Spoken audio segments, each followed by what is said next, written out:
देखो, complex number सम्मिश्र संख्या i का वर्गमूल हमें ज्ञात करना है। तो भैया i का वर्गमूल हमने मान लिया 0 प्लस इसको हम मान लेते हैं x प्लस वाई i का वर्गमूल हमने क्या माना कि भाई i का वर्गमूल x प्लस वाई आई है। ठीक है, दिस इज इक्वेशन 1। अब हम दोनों पक्षों का वर्ग करेंगे, है ना। दोनों पक्षों का वर्ग करने पर, तो दोनों पक्षों का वर्ग करने पर हम क्या देखते हैं, i का वर्ग ऋण i का वर्ग x प्लस वाई आई का वर्ग। तो ये हो गया भैया आपका ओनली i, और ये हो गया एक्स स्क्वायर प्लस वाई आई का स्क्वायर प्लस 2xy। अब यहाँ पर वर्ग से वर्गमूल हट गया, केवल i रह गया। इसे हम क्या लिख सकते हैं, 0 प्लस आई लिख सकते हैं। और यहाँ पर हम क्या देखते हैं कि ये जो स्क्वायर है ये y का भी है और i का भी है, ये दोनों का स्क्वायर है। एम्प्लाइज डेट ये हो गया 0 plus i is equal to x square plus y square and -1 plus 2xy। इसके आगे की स्टेप देखिएगा, 0 plus i is equal to x square plus y, sorry यहाँ पे आ जाएगा -1 का गुणा प्लस में करेंगे तो -y स्क्वायर प्लस 2xy। अब यहाँ पर हम संगत पदों की तुलना करते हैं। हाँ, यहाँ लिखो, संगत पदों की तुलना करने पर, संगत पदों की तुलना से। अब संगत पदों की तुलना से क्या हो जाएगा, देखिएगा, संगत पदों की तुलना करते हैं तो ये हो जाएगा x square minus Y square बराबर 0, x square minus Y square बराबर 0। ठीक है ना, ये आपकी बन गई समीकरण 1। तो बन गई थी सर, इसको दो दो दो दे दें, समीकरण 2। और 2xy इज इक्वल टू यहाँ 1 है, तो ये हो गया 2xy इज इक्वल टू 1। तो दोनों पक्षों का वर्ग है ना, तो एम्प्लाइज डेट, इसका मतलब क्या हो जाएगा, 2xy का whole square is equal to 1 square. तो ये हो गया 4x square Y square is equal to 1। ये बन गया आपकी समीकरण नंबर 3, है ना। ये आपकी समीकरण 3 भी तैयार हो गई। अब देखिएगा आगे की प्रोसेस क्या होती है ना।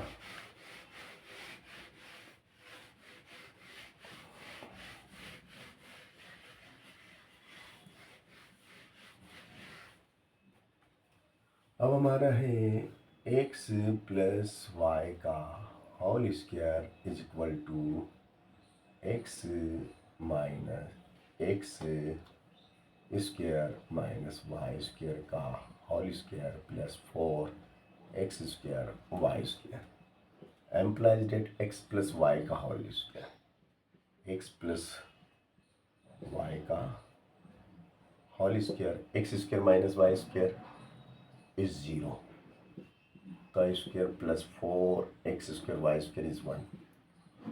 ठीक है, तो ये हो जाएगा x प्लस वाई का whole square is equal to only 1।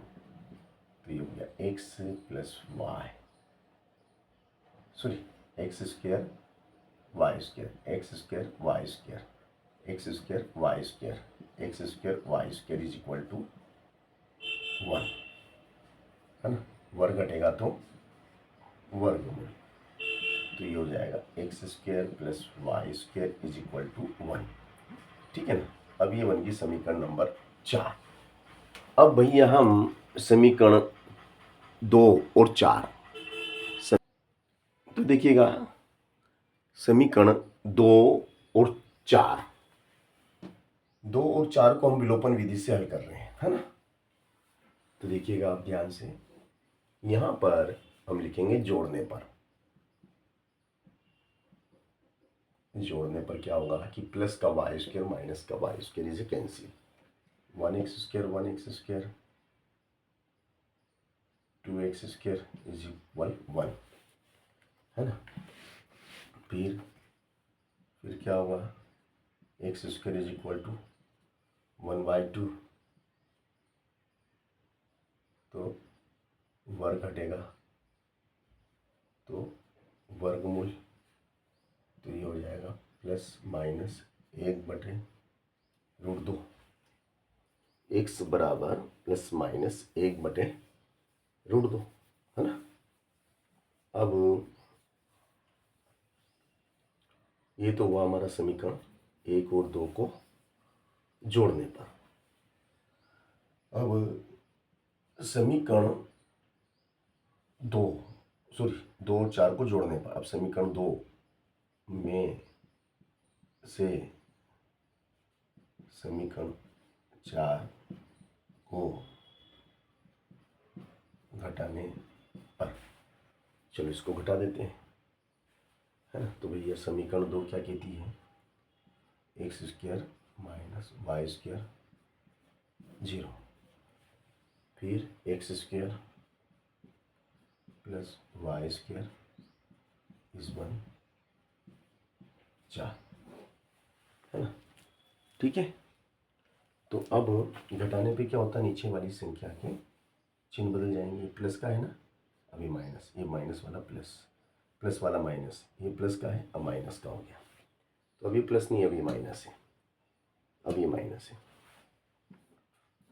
Cut गया। तो देखिएगा -1, -1,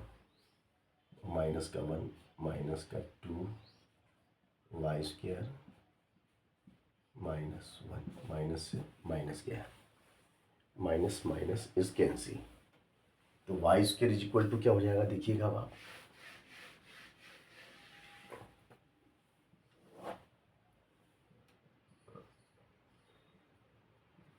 y² इज इक्वल टू 1/2, तो y बराबर √1/2।